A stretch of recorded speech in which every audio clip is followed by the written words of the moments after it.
কি বলবেন? প্রোডিউসার হলাম আমি, টাকা আমি ঢালছি জলের মতন। 10টা ফিল্ম হিট দিয়েছি, 10টা। স্যার আমার কথাটা তো শুনুন না। আমরা ফ্লাইটে যেতে পারতাম, কিন্তু এই ট্রেনের জার্নির দ্বারা আমি আপনাদের একটা কিছু ফিল করাতে চাইছি। হ্যাঁ, ফিল করাতে চাইছিল। বলো কি ফিল করাতে চাইছো? আমার গল্পটা একজন ভয়ঙ্কর খুনি বেহরামের ওপর বেস করে, যে অনেক ভয়ঙ্কর অপরাধ করেছে আর অনেক লোককে মৃত্যুশয্যায় শুইয়ে দিয়েছে। আর আজ থেকে 100 বছর আগে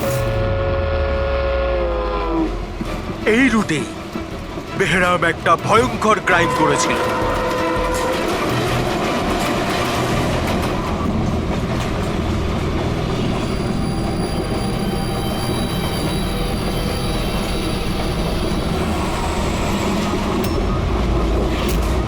এই রক্ত কি করে?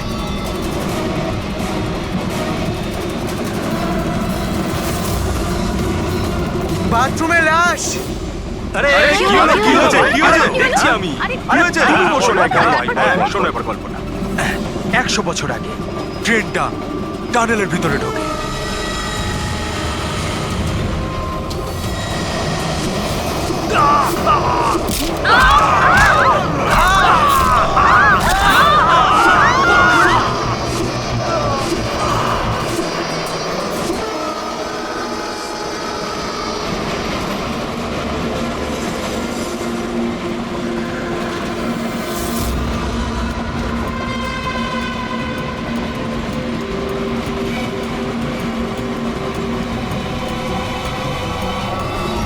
আমরা কোনো প্যাসেঞ্জারকে যেতে দিইনি, সবাই এখানেই আসে।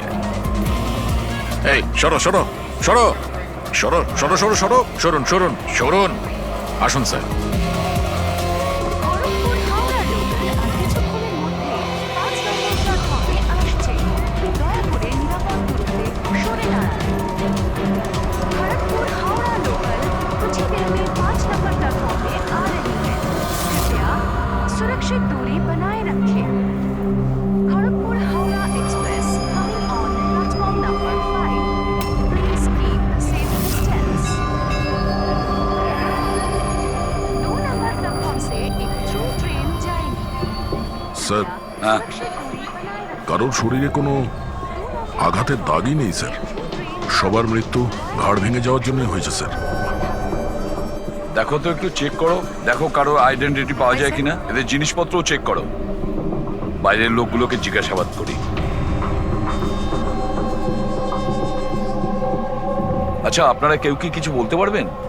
এসব কিভাবে হলো, কে খুন করতে পারে?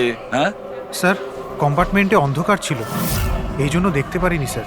দিনের বেলায় কম্পার্টমেন্টের ভিতরে অন্ধকার কি করে? স্যার, ট্রেন সুড়ঙ্গ দিয়ে যাচ্ছিল, এই জন্য অন্ধকার ছিল। আর ওই অন্ধকারের সুযোগ নিয়েছো আর এদেরকে মেরে ফেলেছে। স্যার, লুটপাটের জন্যই খুনগুলো হয়েছে। যখন এই ট্রেনটা সুড়ঙ্গর ভেতরে গেল, তার আগে কম্পার্টমেন্টে কাউকে দেখেছিলেন যাকে সন্দেহ হয়? কোনো চোর কিংবা ডাকাত? না স্যার, আমি এরকম কাউকে দেখতে পাইনি। কিন্তু টানেলে ঢোকার আগে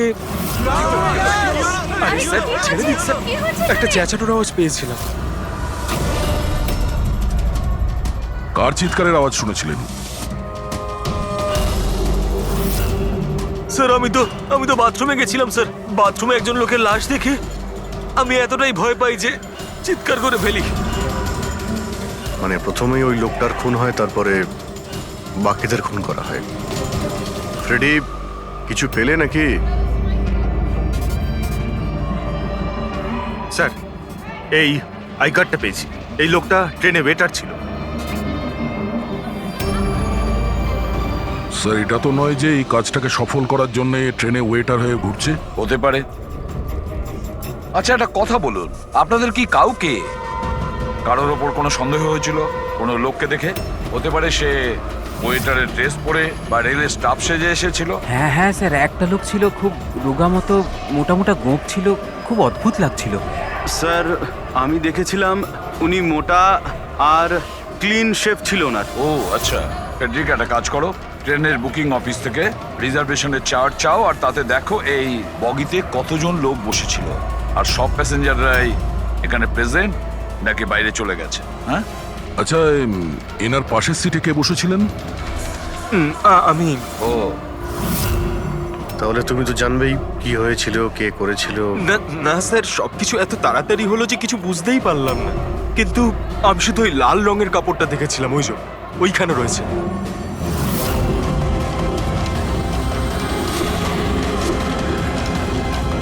ওটাকে বাইরে নিয়ে এসো তো।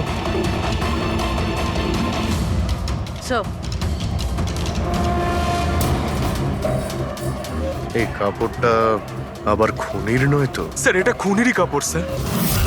তুমি কি করে জানলে যে এই কাপড়টা খুনেরই? আমি জানি স্যার, সবকিছু জানি। এরকম প্রথমবার হয়নি। 1 মিনিট, কি বললে তুমি? সবকিছু জানো? তার মানে কি? 100 বছর আগে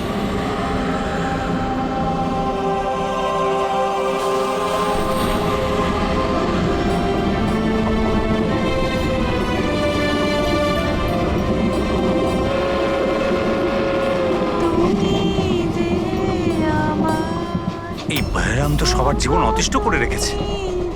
এই দেখুন, আমি তো শুনেছি ও অশুভ শক্তির সঙ্গে কথাও বলতে পারে।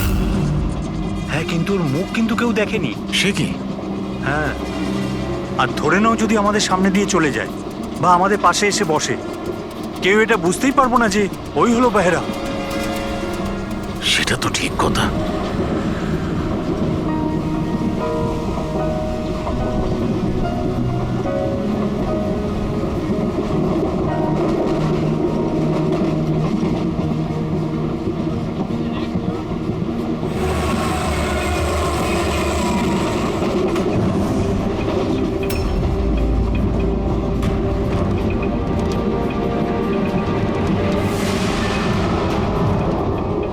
সাবিত্রী? যদি সাবিত্রী এখানে থাকে তাহলে ওখানে কে বসে আছে? সাবিত্রী? সাবিত্রী? সাবিত্রী?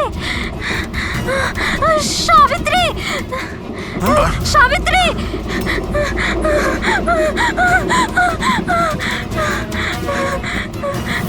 সাবিত্রী?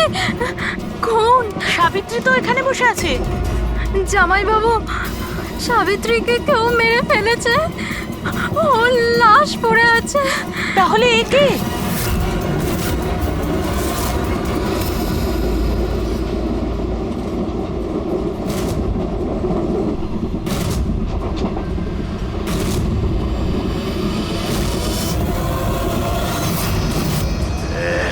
বেহরাম এসে গেছে।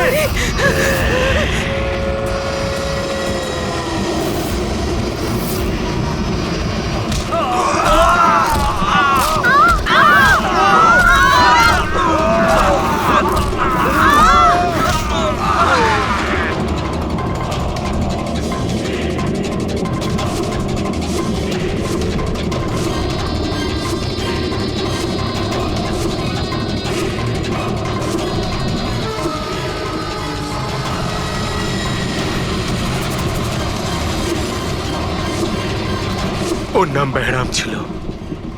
মারার পরও নিজের প্রমাণ রেখে যেত, লাল রুমাল। ভীষণই ভয়ঙ্কর খুনি ডাকাত ছিল। আর আমার মনে হয় যে এই সব কিছুর পিছনে ওরই হাত রয়েছে। তুমি এসব কি করে জানলে? স্যার, আমি একজন ফিল্ম রাইটার। আমি ওর ব্যাপারে অনেক রিসার্চ করেছি। আজ থেকে 100 বছর আগে আজকের দিনেই এইরকম হয়েছিল। তার মানে তুমি বলতে চাইছো যে 100 বছর বাদে আবারই বেহরাম জীবন্ত হয়ে গেছে আর ও লোককে খুন করছে? হ্যাঁ স্যার। একটা কথা বলো, এই ঘটনাতে তুমি কি করে বেঁচে গেলে? স্যার, এটা তো ঈশ্বরের কৃপাই বলতে পারেন। ঈশ্বরের কৃপা নাকি তোমার? এমনটা নয় তো যে এদের সবাইকে তুমিই মেরেছো? স্যার, কিসব কথা বলছেন? আমি একজন ফিল্ম রাইটার, খুনি নই। কি ব্যাপার ম্যাম?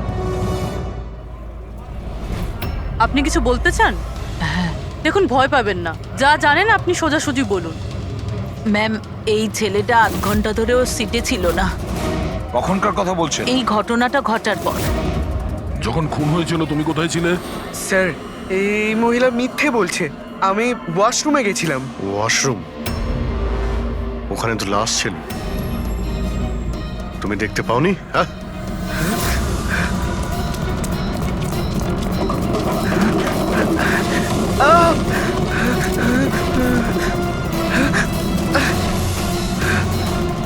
বল, কেন মেরেছিস এদেরকে? হ্যাঁ, স্যার আমি মারিনি ওদের, আমি খুনি নই, আমি তো এই ছোটখাটো একটা চোর। এটা আমার মোবাইল। এটা আমার এক মোবাইল। মিনিট। এই নাও, যাও। ওই রাইটার রঘুকে সঙ্গে নাও, বিউরোতে গিয়ে খুব ভালো করে জিজ্ঞাসাবাদ করতে হবে ওকে।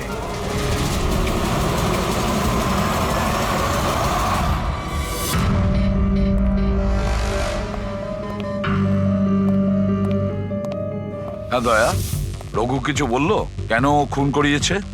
না স্যার, একই কথা বলে যাচ্ছে স্যার। আমি একজন রাইটার, আমি বেহরামের ওপর ফিল্ম বানাচ্ছি, আর সেই কারণে ইন্টারনেট থেকে জেনেছিলাম বেহরামের ব্যাপারে। শোনো ইন্টারনেট থেকে পুরবি, একটু দেখো তো ইন্টারনেটে বেহরামের ব্যাপারে কি জানা যায়, কি আছে ওর ইতিহাসে। স্যার এখানে লেখা আছে যে বেহরাম একজন বহুরূপী ছিল আর খুব ভয়ঙ্কর খুনি ছিল, লোকজনকে নৃশংসভাবে মারতো। অনেকে তো এটাও বলে যে ও ভূত প্রেতেও বিশ্বাস করতো। হ্যাঁ, 100 বছর আগে ট্রেনে একটা ভয়ঙ্কর ঘটনা ঘটে, আর সেই ঘটনা বেহরামই ঘটায়, কিন্তু বেহরাম ধরা পড়েনি। আর স্যার এই কোনো নামি অ্যারিস্টোক্রেট ফ্যামিলিরও খুন করেছিল। বেহরামই মেরেছিল শ্যামলীকে।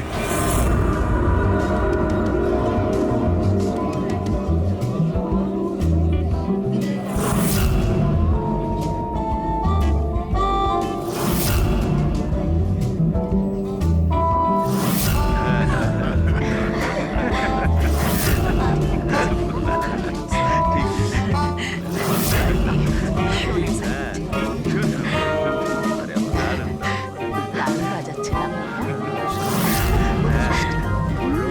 দারুণ লাগছে দেখছি।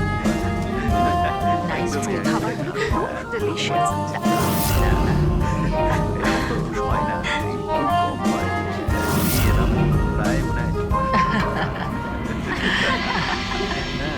ওয়েল, আমি শুনেছি বেহরাম খুব ডেঞ্জারাস কিলার আছে, অনেক লোকের খুন করিয়াছে।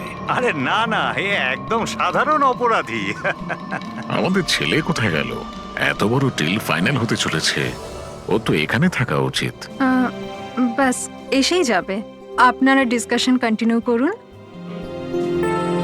ওয়েল মিস্টার বিক্রম, আমি ডিসাইড করেছি তোমার কোম্পানিকে রেল রোড বানানোর জন্য অ্যাওয়ার্ড দেওয়া হবে। এর অনারে তো একটা উৎসব হওয়া উচিত। রবিন বাবু, আমরা এই ডিলে খুবই খুশি হয়েছে।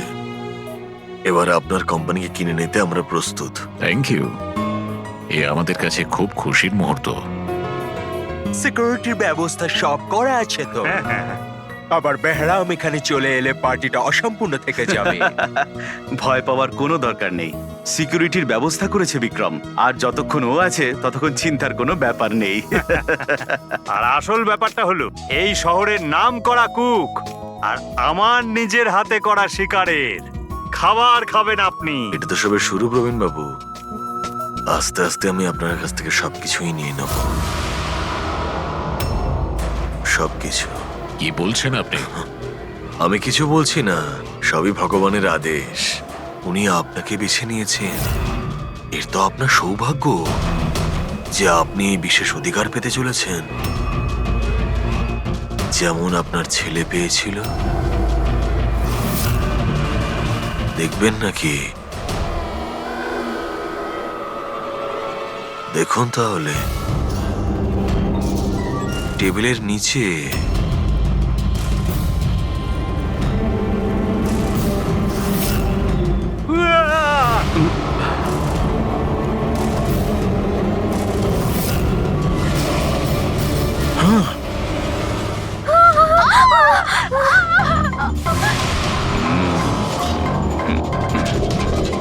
এটা আপনার পার্সোনাল বডিগার্ডের বডির অঙ্গ, ইউ নো। ম্যাডাম,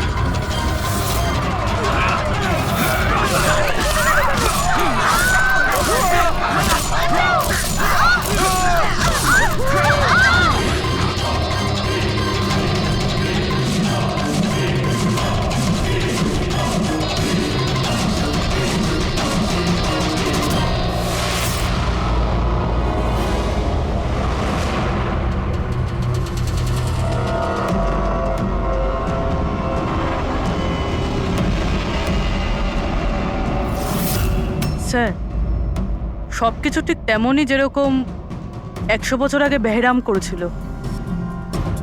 ঠিকই বলছো, যেমন এই লাল স্কার্ফটা, রুম একই রকম, খুন করার পদ্ধতিও একই রকম, গলা কেটে। আর সেই সময়ও এখানে 8 জন ছিল, আর আজও 8 জনই আছে। স্যার এই দেখুন, এই গলায় চেন টানার দাগ রয়েছে স্যার, এখানে চুরিও হয়েছে।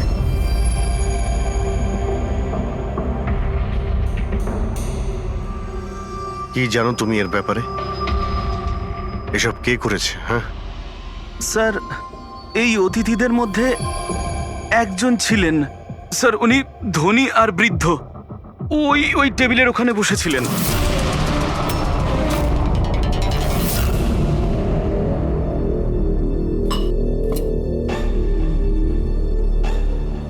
একজন বুড়ো মানুষ খুন করছেন, নাকি কোনো বহুরূপী যে বেশ বদলে লোককে খুন করছে, যেমন বেহরাম করতো? ওই বুড়োটা সবাইকে মেরে ফেললো, শুধু তোমাকে মারলো না? স্যার হঠাৎ করে লাইটটা চলে যায়, আর আমি লাইটটা ঠিক করার জন্য বাইরে গিয়েছিলাম। তখন এখানে শুনতে পাই যে অনেকে চিৎকার করছে, আর অন্ধকারও ছিল এখানে স্যার। আর যখন আমি ফিরে এলাম, হঠাৎ করে লাইট এলো আর সবাইকে দেখলাম যে এখানে মরে পড়ে রয়েছে। আর ওই বুড়ো লোকটা আমার দিকে এগিয়ে আসতে থাকলেন, কিন্তু আমাকে কিছু না করে উনি চলে গেলেন। ট্রেনের রাইটার আর এখানে ইচ্ছে করে এদেরকে ছেড়ে দিয়েছে, যাতে ওর খুনের ব্যাপারে এরা দুজন সবাইকে বলতে পারে। ওকেও বিউরোতে নিয়ে চলো, ট্রেনের প্যাসেঞ্জারদের ছবি দেখাই, যদিও খুনিকে চিনতে পারে।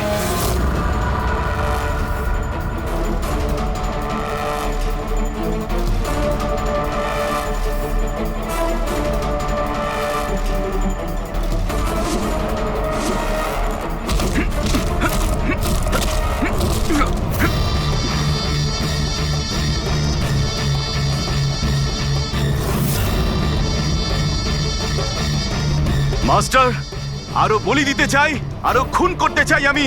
শাস্তি পাবেন, আরো শাস্তি পাবেন আপনি। এইরকমই দেখতে ছিল ওই লোকটা? হ্যাঁ স্যার, একটু একটু এরকমই দেখতে ছিলেন। ফেডরিক, প্যাসেঞ্জারদের এই ছবিটা দেখাও, ওরা বলুক এই ছবি দেখে এদের মধ্যে কেউ ছিল কিনা।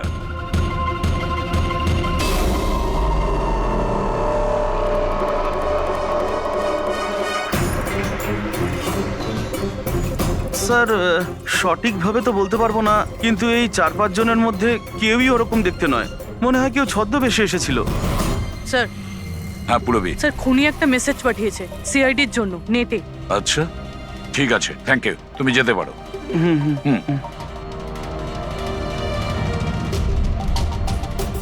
স্যার ভিডিও তো ওয়েবসাইট থেকে ডিলিট করা হয়েছে, কিন্তু ভাইরাল হয়ে গেছে। অনেক মানুষই এটার কপি করে নিয়েছে, আমাদের কাছেও একটা আছে। এই সব কিছু এসিপির জন্য হয়েছিল। আমি এসিপিকে নিজের গুরু মানতাম, গুরু দ্রোণাচার্য, আর আমি ওনার একলব্য হওয়ার চেষ্টা করছিলাম। আমি অভিজিৎ আর দয়ার থেকে অনেক ভালো, ওদের থেকে অনেক ভালো কাজ করি, কিন্তু এই এসিপি আমার মন ভেঙে দিয়েছে। এসিপি আমাকে যোগ্য মনেই করেননি। এর জন্য আমি নতুন একটা মেন্টর তৈরি করেছি, বেহরাম। এসিপি এবার বুঝতে পারবেন উনি কত বড় ভুল করেছেন। আমাকে ওনার শিষ্য না করে এই সমস্ত খুন খারাপি চলতেই থাকবে, আর যখন যখন খুন হবে তখন এসিপি নিজের ভুল বুঝতে পারবেন। পুরবি, তুমি জানতে পেরেছো যে এই ভিডিওটা কোন অ্যাকাউন্ট থেকে আপলোড হয়েছে? স্যার এই অ্যাকাউন্টে এনক্রিপ্টেড, কিছু বুঝতে পারছি না। স্যার এক্সপার্টকে ডাকি, হয়তো উনিই বলতে পারবেন কোন অ্যাকাউন্ট থেকে আপলোড করা হয়েছে। কিন্তু কে কে হতে পারে? স্যার যেই হোক, আপনাকে খুব ভালো করে চেনে। হতে পারে আপনার অতীতের সঙ্গে জুড়ে আছে। তাহলে কে?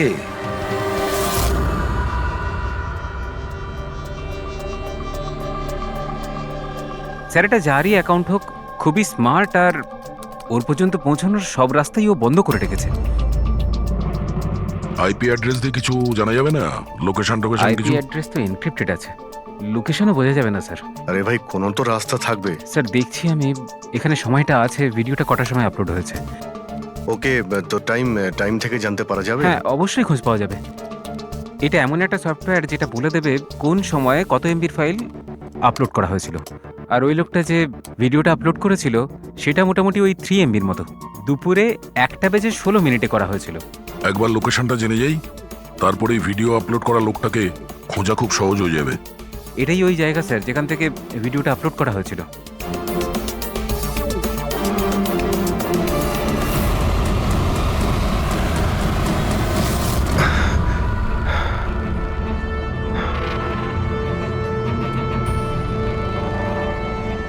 স্যার, অ্যাড্রেসটা তো এখানেরই, আর এখানে তো কেউ নেই।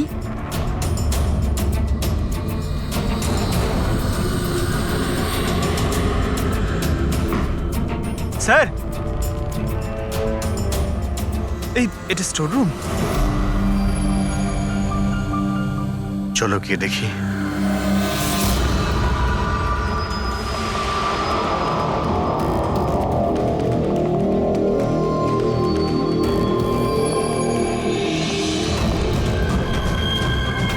এসব কি হচ্ছে এখানে?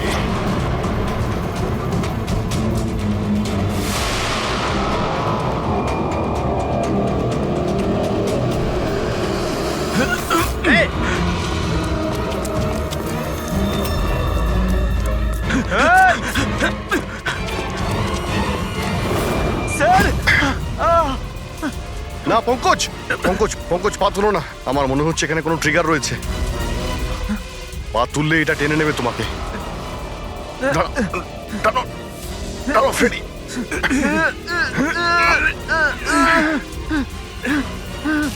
পঙ্কজ নড়বে না। স্যার,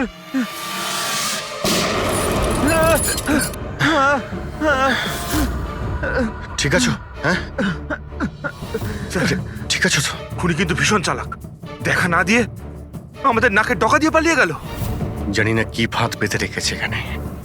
এক কাজ করি, এই বাড়িটার ভালো করে তল্লাশি নি। যদি ওর ব্যাপারে কোনো প্রমাণ পেয়ে যাই।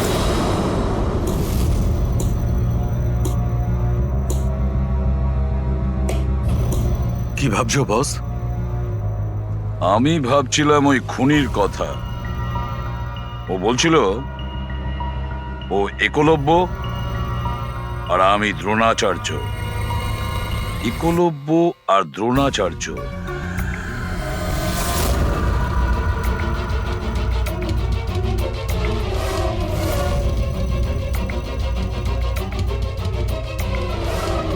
স্যার, এই বেহরাম বইটা পেলাম। হতে পারে এতে কিছু আছে। এই বেহরামের মূর্তিটা নিচেও ছিল না, বেসমেন্টে? এটা তো অনেক পুরনো বই, আর এটা অনেক বছর আগে লিখেছিলেন কোনো ব্রিটিশ অথর। এর মধ্যে তো বেহরামের অপরাধের ব্যাপারে ডিটেলসে লেখা আছে। স্যার, মনে হয় যে ওই বইটা পড়ে মানুষকে মারে আর পালানোর জন্য এই বইটাই ব্যবহার করে। হতে পারে। ও নো, এ দেখতে পাচ্ছ মাঝখান থেকে কয়েকটা পাতা ছেঁড়া রয়েছে। স্যার, এটা ওর নেক্সট টার্গেট হবে, সেই জন্য হয়তো ছেড়ে দিয়েছে।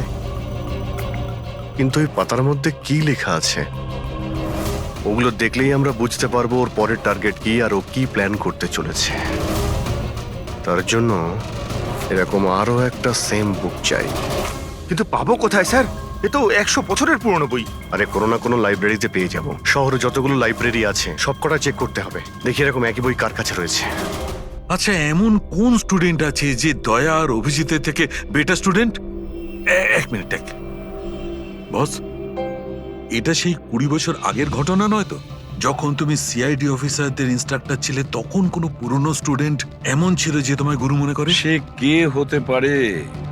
সিআইডি অফিসারদের ট্রেনিং এর সময়।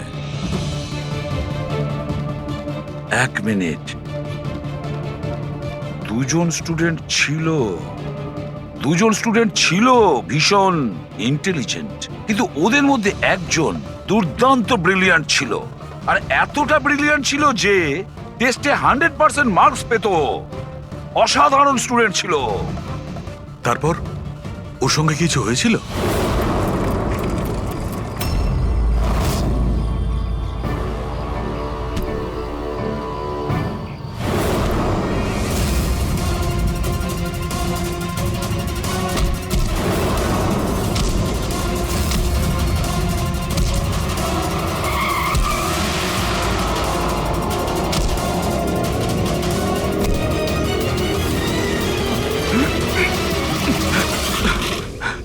করছো তুমি? এই শিখেছো তুমি পুলিশ ট্রেনিং এ? এটাই শিখেছো যে মানুষের প্রাণ নেবে? সরি স্যার, আমার একটু রাগটা বেশি হয়ে গেছিল, কিন্তু আমি ওকে ছাড়বো না স্যার, ওকে আমি মেরেই ফেলে দেবো। তোমার মতন ট্রেনি অফিসারের জন্য সিআইডির বদনাম হতে পারে, জানো? স্যার, ওর তো শাস্তি পাওয়া উচিত ছিল। এবার তুমি শাস্তি দেবে, হ্যাঁ? আইন তুমি নিজের হাতে নেবে। ভাগ্য ভালো যে আমি ঠিক টাইমে এসেছিলাম, না হলে তুমি ওদের দুজনের প্রাণ নিয়ে নিতে। স্যার, কখনো কখনো আমার রাগটা একটু বেশি হয়ে যায়, কিন্তু এরকম ঘটনা আমি সহ্য করতে পারি না। যখন আমি দেখি না যে একটা মেয়েকে কেউ অত্যাচার করছে, তখন আমারও মাথায় রক্ত ওঠে, আমারও রাগ হয়, হয়তো তোমার থেকে বেশি। শাস্তি দেওয়ার অধিকার শুধু আইনের আছে, বুঝেছো? আই এম সরি, আমি তোমাকে এই মুহূর্তে সিআইডি অফিসার ট্রেনিং প্রোগ্রাম থেকে রাস্টিকেট করছি। স্যার, আমাকে ক্ষমা করে দিন স্যার। স্যার, আপনি আমার গুরু, আমাকে এখান থেকে বের করে দিতে পারেন না আপনি? স্যার, আপনার মতন আমি তৈরি হতে চাই। স্যার, এরকমটা করবেন না স্যার। স্যার, স্যার, এটা আমার জীবন স্যার। বস, বস, এই হচ্ছে সে, এ হচ্ছে সেই যাকে তুমি খুঁজছিলে। করে এসেছি আপনার কাছে। বইয়ের নাম কি? এই হলো সেই বই। কিন্তু এটা এখন পাওয়া খুবই মুশকিল। আর এই বইটা 100 বছর আগে ছাপা হয়েছিল, আর কটা কপি আমাদের কাছে ছিল। এগুলো খুঁজে পাওয়াও তাই সোজা নয়। স্যার, বুকটা না পেলে অনেক বড় গন্ডগোল হয়ে যাবে স্যার। অনেকের প্রাণ যেতে পারে স্যার। আমরা জানতেই পারছি না যে খুনির নেক্সট টার্গেট কে। আপনার কাছে ডিজিটাল কপি থাকলেও দিয়ে দিন, আমরা তাই দিয়েই কাজ চালিয়ে নেব। সরি স্যার, ডিজিটাল কপিও তো নেই। হাওয়ার্ড উইলিয়ামস এই বইয়ের লেখক। এই নামটা একটু শোনা শোনা মনে হচ্ছে। অ্যালি উইলিয়ামসের কিছু বই আমার মনে হয় লাইব্রেরিতে রাখা আছে, হয়তো ওখানে রাখা আছে। আমি এক্ষুনি দেখছি। প্লিজ দেখো সালুকে, সিআইডি অফিসারদের ট্রেনিং এর 10 বছরের রিপোর্ট অ্যাভেলেবল, কিন্তু তার আগের যে রিপোর্টগুলো আছে না, সেগুলো অফিস শিফটিং এর সময় এদিক ওদিক ছড়িয়ে গেছে। বললেই এত তাড়াতাড়ি পাওয়া যাবে না, টাইম লাগবে, আর আমাদের কাছে এত সময় নেই।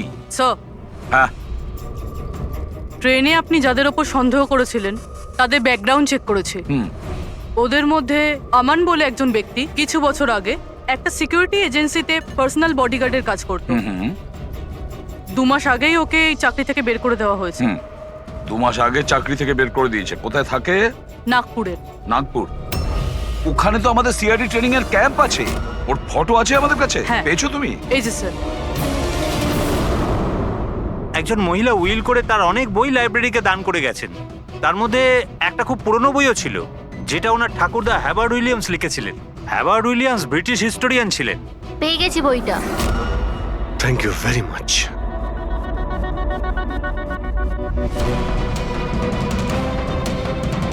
এই যে এর মধ্যে লেখা আছে, বেহরাম 5 মে 1918-তে একটা ট্রেনে লুট করেছিল মুম্বাই থেকে দিল্লি যাওয়ার।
স্যার, আজ 5 মে 2018, এক্স্যাক্টলি 100 বছর পরে আজকে কোনো ট্রেনেও অ্যাটাক করবে। কিন্তু আমরা কি করে জানতে পারবো যে সে কোন ট্রেনটায় অ্যাটাক করবে? মুম্বাই থেকে দিল্লি যাওয়ার 3টে ট্রেন আছে। বেহরাম 100 বছর আগে যে ট্রেনে লুট করেছিল, সেটা মুম্বাই থেকে 5টার সময় দিল্লিতে যেত। 5টার সময়? চেক করে দেখো তো, 5টার সময় কোনো ট্রেন কি দিল্লিতে যাচ্ছে? স্যার, 5টার সময় তো কোনো ট্রেন। হ্যাঁ স্যার, এই তো 5টার সময় ট্রেন। 5:05 এই ট্রেনটাই ওর পরের টার্গেট নয় তো?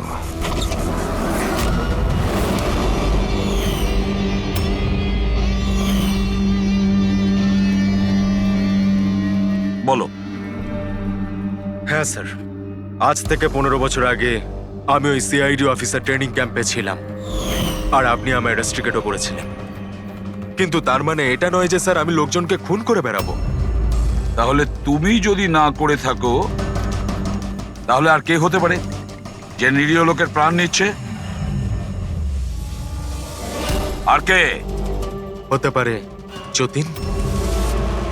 যতীন?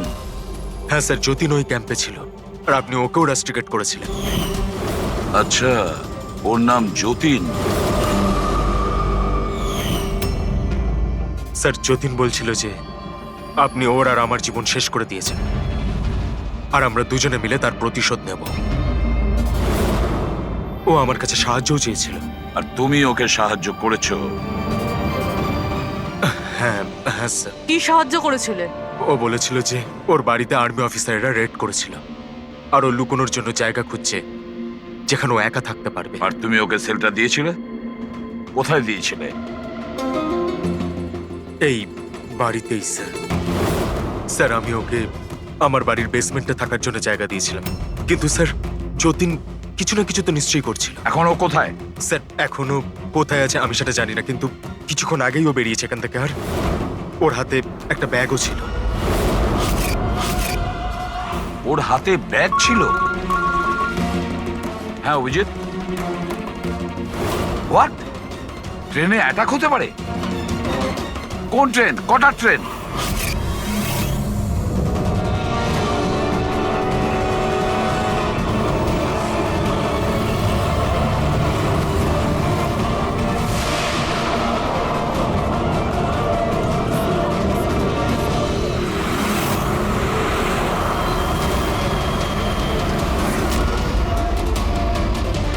यात्री कृपया ध्यान दीजिए। मुंबई से कलकत्ता जाने वाली एक्सप्रेस अपने निर्धारित समय से 2 घंटे देरी से चल रही है। यात्रियों को होने वाली परेशानी के लिए हमें खेद है।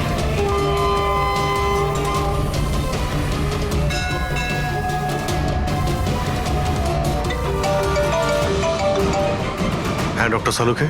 আমনের ঘরের বেসমেন্টে বারুদের ট্রেস পাওয়া গেছে। কি? ও ওখানে বোম তৈরি করছিল। ঠিক আছে স্যার, আমরা দেখছি। Thank you. কি বলছে? ডক্টর সালুকে ফোন করেছিলেন, উনি বেসমেন্টে বোমের ট্রেসেস পেয়েছেন। তার মানে খুনি স্যার এখানে বোম নিয়ে এসেছে। প্যাসেঞ্জারদের এসব বলতে যেও না, না হলে প্যানিক হয়ে যাবে। বোমটা খুঁজতে হবে। চলো, ট্রেন ছেড়ে দিল, তাড়াতাড়ি সরে যান, সরে যান, সরে যান, সরে যান।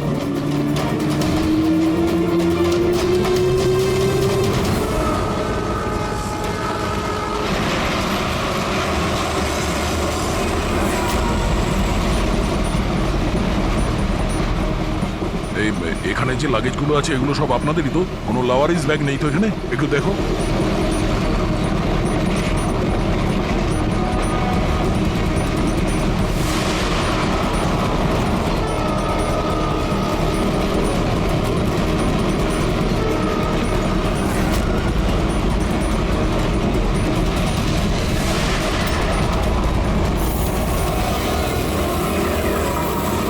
আরে এই ধোঁয়াটা কোত্থেকে আসছে?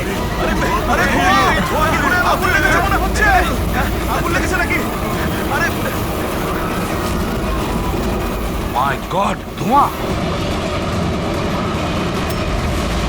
শোনো দয়া, এখানকার প্যাসেঞ্জারদের পরের কামরা নিয়ে যাও, তাড়াতাড়ি ফাঁকা করো। ওদেরকে এক্ষুনি নিয়ে যাও, ধোঁয়া বেরোচ্ছে। সবাই বাইরে বের হয়ে যান, আপনারা এদিক দিয়ে যান তাড়াতাড়ি। শুনুন, আপনারা সবাই পাশের কামরায় যান, তাড়াতাড়ি তাড়াতাড়ি। এদিক দিয়ে আসুন। কুইক কুইক, তাড়াতাড়ি এদিকে আসুন। তাড়াতাড়ি। স্যার, স্যার আমাকে একটু হেল্প করুন না স্যার। এদিকে আসুন please sir. Thank you sir.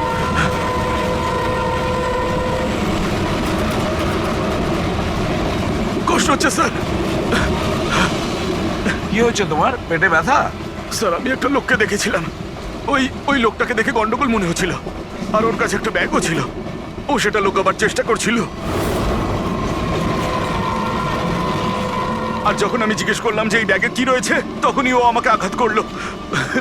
ও কিরকম দেখতে মনে পড়ছে? হ্যাঁ স্যার।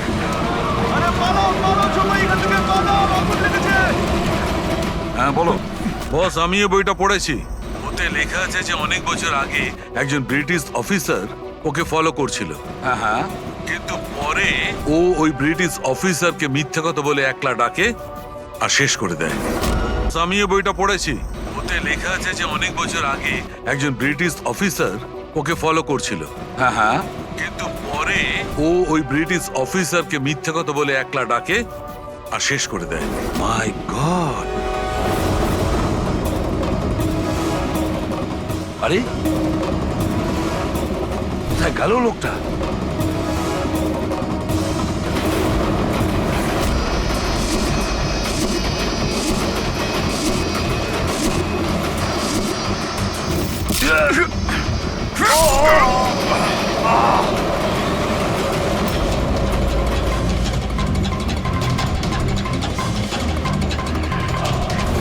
কিছু মনে পড়লে সিপি? আমি হলাম যতীন।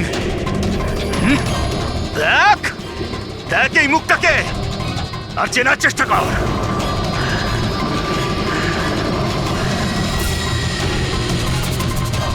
যতীন, তুমি বেস্ট অফিসার হতে এসেছিলে না সিআইডি তে? হ্যাঁ, 15 বছর আগে। আর তুই আমার সেই স্বপ্ন পূরণ হতে দিসনি। আরে তুমি তো যোগ্যই ছিলে না, আর এখনো নেই। তুমি তো একটা বিকৃত মানসিকতার লোক। তুমি একটা মানসিক রোগী। সুপার কপ হতে চেয়েছিলে তুমি। সুপার কপ হতে যোগ্যতার দরকার, বুদ্ধির দরকার, আর প্রাণ হাতে নিয়ে চলার সাহস দরকার।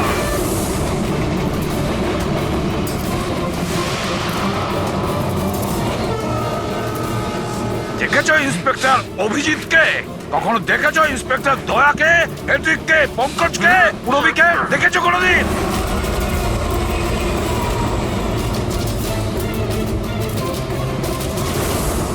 তোমার ওদের আশেপাশে দাঁড়ানোর যোগ্যতা তোমার নেই।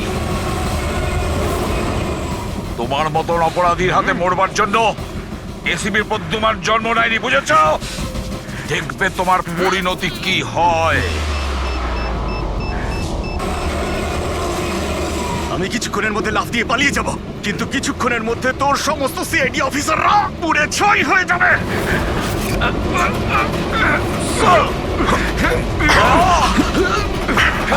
ছাড়ো, ছাড়ো বলছি। ধরো।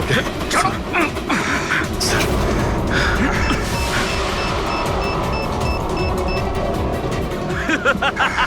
বোম কোথায় রেখেছিস?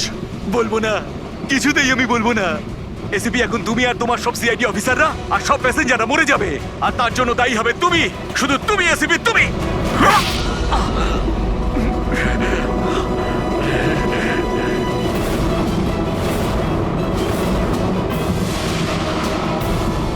স্যার, আমি এই লোকটাকে ট্রেনে উঠতে দেখেছিলাম স্যার। ওর হাতে একটা ব্যাগ ছিল স্যার। ওই ব্যাগটা কোথায়? বলতে পারবো না স্যার। ব্যাগটা চিনতে তো পারবে? হ্যাঁ স্যার, একদম আমি চিনতে পারবো স্যার। অভিজিৎ, যাও, তুমি যাও, বোম খোঁজো, ডিফিউজ করো। দয়া, যাও ওর সঙ্গে। আমার কথা চিন্তা করো না, যাও তাড়াতাড়ি। ওই ব্যাগটা খুঁজলেও পাওয়া যাবে না।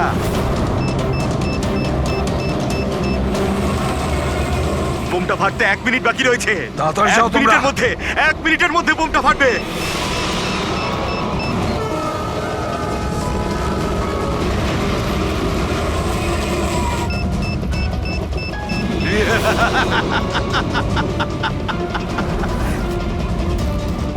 হ্যাঁ, আচ্ছা, এখানে কোনো লাগেজ আছে যেটা আপনাদের নয়? একটু চেক করবেন প্লিজ। এই দেখুন স্যার, এটা আমাদের মধ্যে কারণ নয় স্যার। এই যে দেখুন।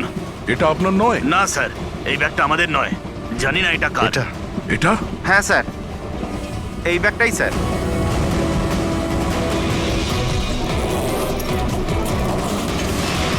আরে বোম, বোম, পালাও, পালাও, সবাই, পালাও, পালাও, পালাও, সবাই।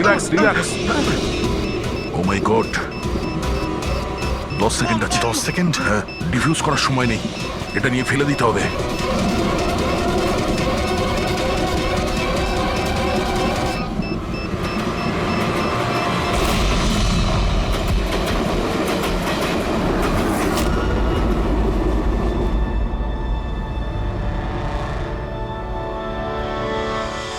দেখেছো যতীন, তোমার বোম এই হলো সিআইডির কপ। সিআইডি অফিসাররা কারোর প্রাণ নেয় না, বরং তাদেরকে বাঁচায়। চলো, ফাঁসির দড়ি তোমার জন্য অপেক্ষা করছে।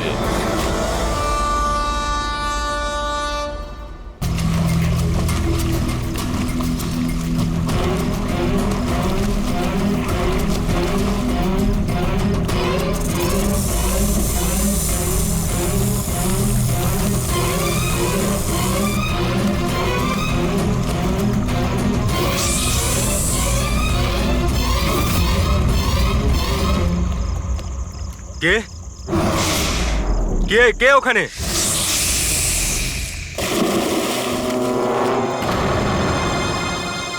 আরে কোথায় উধাও হয়ে গেল?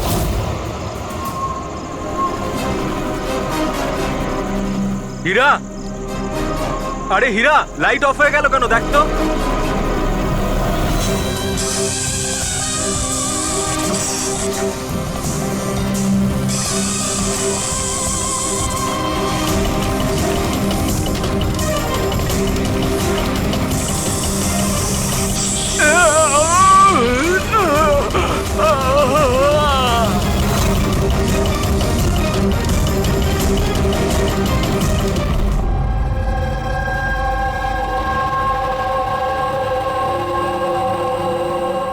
কি হচ্ছে এখানে?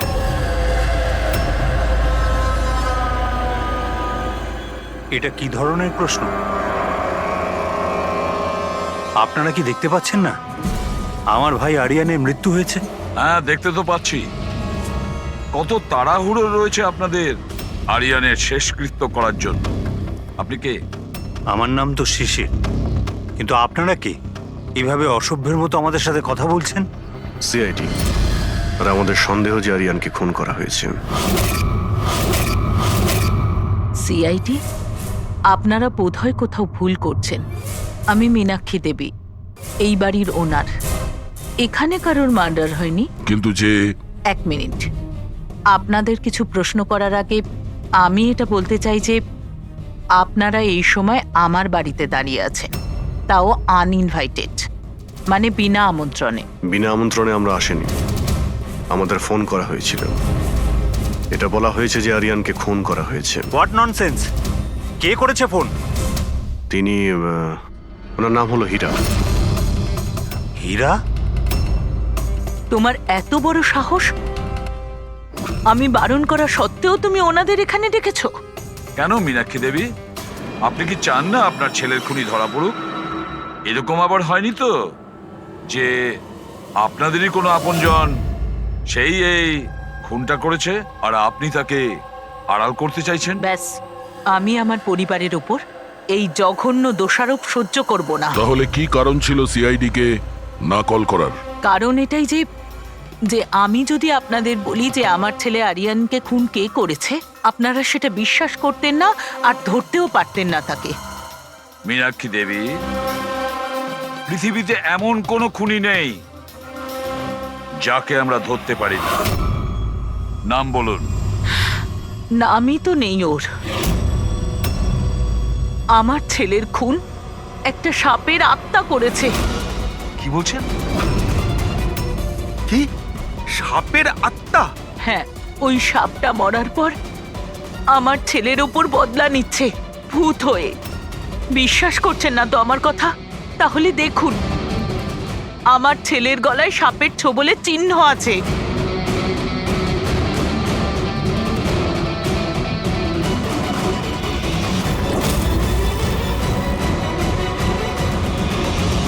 দেখুন ম্যাডাম, মীনাক্ষী দেবী। সরি, মীনাক্ষী দেবী, সিআইডি সাক্ষী, প্রমাণ আর সূত্রের ওপর নির্ভর করে। ভূত প্রেতের গল্প বিশ্বাস করে না। স্যার, আসলে আমরা এখানে সুইমিং পুল খুঁড়তে গিয়ে সাপের বাসা পেয়েছিলাম। আরিয়ান তার উপর কেরোসিন তেল ঢেলে জ্বালিয়ে দিয়েছিল।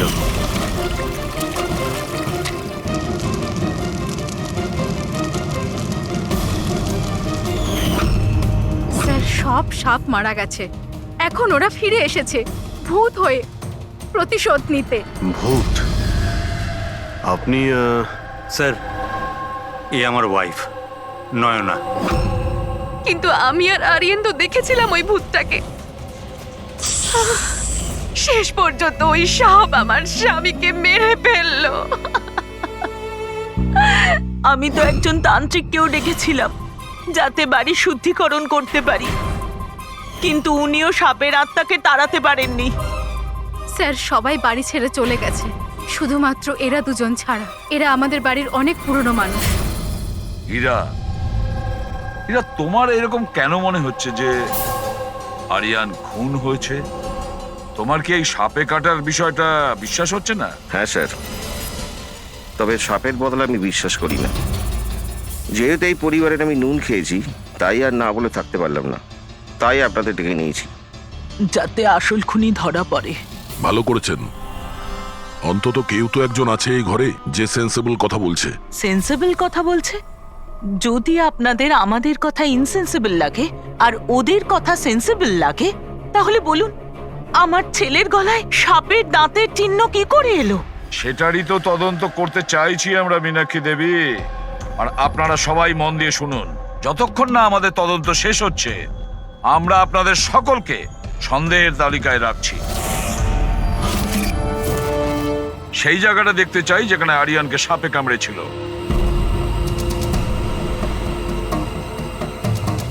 স্যার, রাত্রিবেলা ওর সুইমিং করা ভীষণ পছন্দ ছিল। আরিয়ান এখানে রাত্রে সুইমিং করতে এসেছিল, আর ওর মৃত্যুর খবর আপনারা পেলেন সকালে। আপনাদের কি জ্ঞান ছিল না? আমরা সবাই একটা হসপিটালের ওপেনিং এর জন্য দিল্লি গিয়েছিলাম, আজ সকালেই ফিরেছি। একটা মিটিং এর কারণে ও আমাদের সাথে যেতে পারেনি। তার মানে আপনি বলতে চাইছেন আরিয়ান বাড়িতে একা ছিল আর কাজের লোকেরা বাড়িতেই ছিল? হ্যাঁ স্যার, ছোটবাবু আমাকে 10টায় ছুটি দিয়ে দিয়েছে। আমি আমার ঘরে শুতে চলে গিয়েছিলাম। বাংলোর ওইদিকে? হ্যাঁ। মানে আরিয়ান যদি এখান থেকে সাহায্যের জন্য আওয়াজ দিয়ে থাকে বা চিৎকারও করে থাকে, কেউ শুনতেই পায়নি? আরে হীরা, লাইট কেন অফ হয়ে গেল রে? আচ্ছা হীরা, আরিয়ানকে সকালবেলা তুমি কটার সময় দেখেছিলে? সকাল 6টার সময়, যখন আমি ওনাকে চা দিতে গিয়েছিলাম।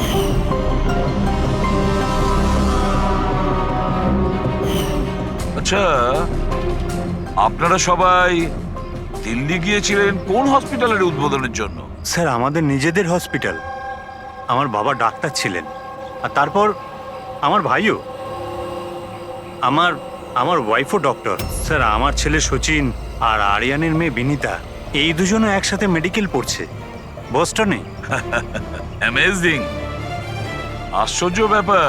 বাড়ির সবাই ডাক্তার, অথচ এতটা অন্ধবিশ্বাস। স্যার। হ্যাঁ হ্যাঁ, অভিজিৎ। স্যার, এখানে তো সাপের গর্ত রয়েছে। হ্যাঁ, এর ভেতরে সাপ থাকতে পারে। আসলে সাপ পিঁপড়ে আর পোকাদের ঘরের মধ্যেই নিজেদের ঘর বানিয়ে থাকে। এমনটা নয় তো যে আরিয়ানকে সাপেই কামড়েছে আর এই সাপের আত্মার কথা এনারা বলছেন? সেটাই হতে পারে অভিজিৎ। স্যার, আরিয়ানকে সাপ সুইমিং পুলে কামড়েছিল, তাহলে হতে পারে সাপের চামড়া, লালা কিংবা সাপের বিষ সুইমিং পুলে জলের মধ্যে পাওয়া যেতে পারে। একটা কাজ করি আমরা, এই সুইমিং পুলের জলের স্যাম্পলটা নিয়ে নিই, ফরেন্সিক ল্যাবে পাঠিয়ে দাও।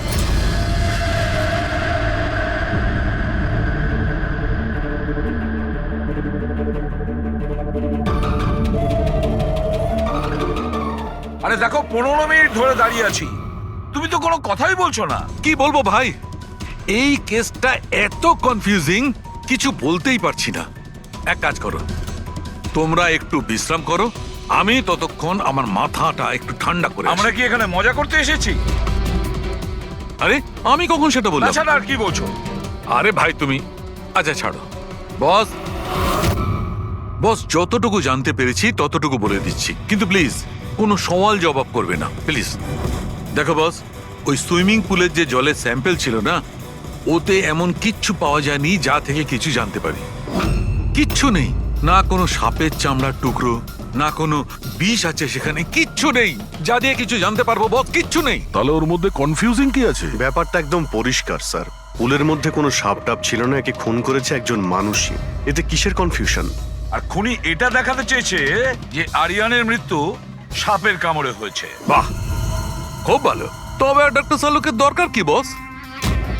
দেখো ভাই, ব্যাপারটা যদি এতটাই সহজ হতো তবে আমার মাথাটা এত গরম হয়ে যেত না। যতটা সত্যি এর মধ্যে রয়েছে যে সেটা একটা সাপ, ততটাই সত্যি এই কথাতে রয়েছে যে ওর ঘাড়ে যে সাপে কামড়ানোর চিহ্নটা রয়েছে এটা সত্যিকারের চিহ্ন, মানে সাপেই কামড়েছে। আর এর শরীরে যে বিষটা পাওয়া গেছে সেটা সাপেরই বিষ, কোবরার বিষ ওটা বস।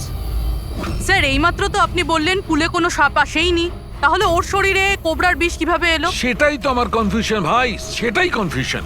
তাহলে আপনি বলতে চাইছেন যে কে সত্যিই কোনো সাপের আত্মাই কামড়েছে, যে পুলের উপর হাওয়াতে ভেসে আসে, জলের মধ্যে টাচ করে আরিয়ানকে খুন করে আর হাওয়াতে মিলিয়েও যায়। আমি কি কথা বলেছি? না, আমি কি কথা বলেছি?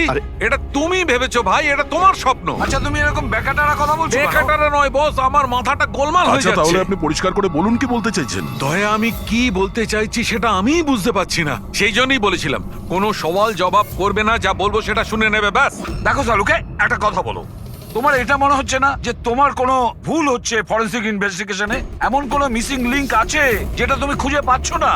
না হলে দুরকম রেজাল্ট কেন আসবে? আরে ভাই, সেইটাই তো কনফিউশন, দুরকম রেজাল্ট কেন আসবে, কিন্তু এসেছে ব্যাস।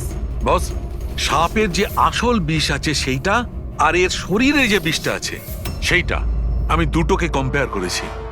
খুব আশ্চর্য একটা জিনিস চোখে পড়লো। এসো দেখাচ্ছি, এসো। এই দেখো, ওর শরীরে যে বিষটা ছিল সেটা বলছে যে এটা প্রথমে অক্সিজেনের সংস্পর্শে এসেছিল। কিন্তু এটা তো হওয়ার কথা নয়। এক্স্যাক্টলি। কারণ সাপের বিষ সোজা মানুষের শরীরের ভেতরে যায়, অক্সিজেনের কন্টাক্টে তো আসে না। হ্যাঁ, তাহলে রহস্যটা কি? আরিয়ানের মৃত্যু না কোনো সাপের কামড়ে হয়েছে, না কোনো লোক ওকে মেরেছে। তাহলে আরিয়ান মারা গেল কিভাবে?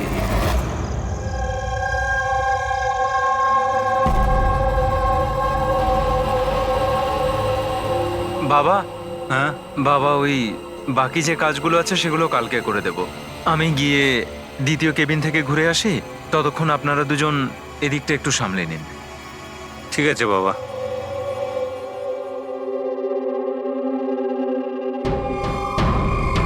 স্যার, এই এক্সট্রাটা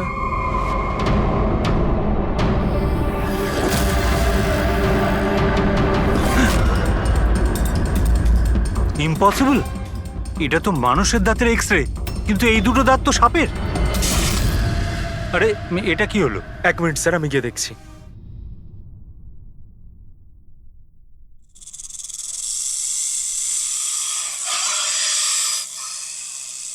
আরে এই আওয়াজটা কোত্থেকে আসছে?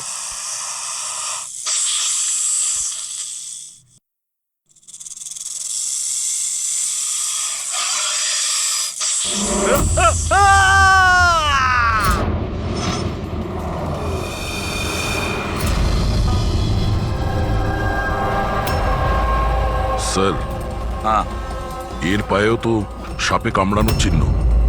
আবার সেই সাপ? কি বললেন আপনি? সাপ? হ্যাঁ সাপ। কেন, কি হয়েছে? স্যার, লাইট চলে যাওয়ার আগে আমি আর স্যার এই এক্সট্রাটা দেখছিলাম।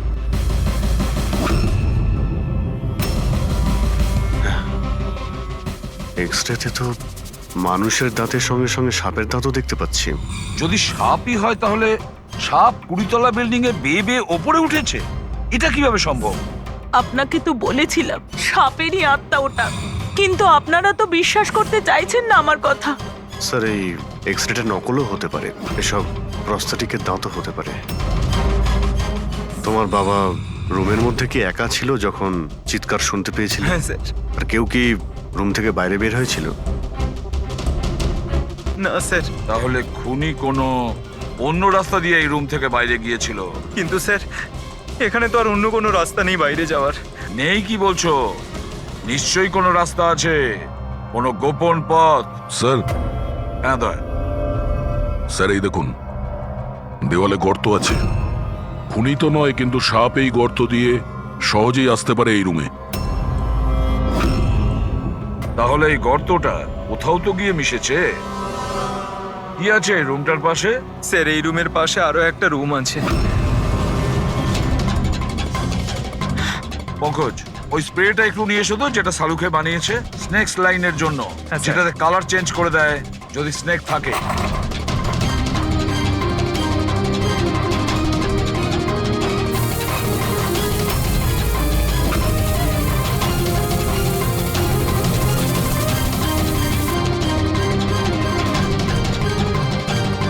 না, এর থেকে এটাই পরিষ্কার যে কোনো সাপ এই রুমে ঢোকেনি। স্যার, পাশের রুম চেক করে দেখলাম ওখানে তো কোনো গর্তই নেই স্যার। তার মানে স্যার এনার মৃত্যু সাপের কামড়ে হয়নি স্যার। স্যার, এই রাহুল আর সচিনও বলল যে ওরা বাইরের কাউকে যেতে দেখেনি। তাহলে এই খুনটা করলো কে? ডেফিনেটলি সাপের কাজ নয় এটা। অভিজিৎ, মানছি তুমি একজন খুব সিনসিয়ার অফিসার, থ্যাংক ইউ। অনেক দেরিতে আপনি জানতে পারলেন। কিন্তু এবারে তোমার আন্দাজটা ভুল বেরিয়েছে। তো লজ্জায় ফেলে দিল একেবারে। কি ভুল আন্দাজ করেছি? হ্যাঁ, কি ভুল? সেটা এই যে এই শিশিরের মৃত্যুও সাপের কামড়েই হয়েছে। আমরা ওর শরীর থেকে বিষ পেয়েছি সাপের। এটা কি করে সম্ভব? ক্রাইম সিনে তো কোনো সাপ টাপ ছিল না। হ্যাঁ, না সাপ না কোনো মানুষ। শিশির তো রুমে একাই ছিল। সাক্ষীরা সবাই বলল যখন চিৎকার শুনেছিল তারপর ওই রুম থেকে কেউ বেরিয়েও আসেনি। সেই কেসের জট তো ক্রমশ পাকিয়েই যাচ্ছে। না সাপ করেছে না কোনো মানুষ করেছে, তাহলে এই খুন করছে কে? এক্স-রে। এর উত্তর ওই এক্স-রে দেবে যেটা আমরা ক্রাইম সিনে পেয়েছিলাম। একদম ঠিক কথা বলেছো ভাই। আর এই এক্সরেটাতে জবাব দিয়ে দিয়েছে ভাই। আর জবাবটা হচ্ছে এই এক্সরেটা নকল নয়, আসল। স্যার, তাহলে আপনি বলতে চাইছেন যে এই লোকটার দাঁতগুলো আর এই দাঁতগুলো সাপের দাঁত। তার মানে ডক্টর সালুকা আপনি এটা বলতে চাইছেন যে অরিজিনাল মানুষের দাঁত যেটা সাপের দাঁতের মতো? না, আমি কিন্তু তা বলিনি। দেখুন স্যার, আপনি যা বলছেন তাতে আমাদের কিছুই মাথায় ঢুকছে না এই কেসে। ঠিক আছে, আমি মেনে নিলাম যে এমন একজন মানুষ আছে যার দাঁত সাপের মতো। তাহলে স্যার ওই রুম থেকে সেই লোকটা গেল কোথায়? ওখানে শুধু একটা গর্ত ছিল, মানে গর্ত দিয়ে লোকটা উধাও হয়ে গেল। আরে তোমার যা মনে আসছে বলছো। আমি এটা কখন বললাম যেটা তুমি বলছো? তাহলে আপনি কি বলতে চাইছেন? কিছু একটা তো বলুন যাতে আমরা এই কেসটা এগোতে পারি। দেখো ভাই, আমি শুধু সত্যিটাই বলতে পারি। আর সত্যিটা এই হচ্ছে বস, যে এই যে এক্সরেতে দাঁতগুলো আছে এগুলো কিন্তু সাপেরই দাঁত।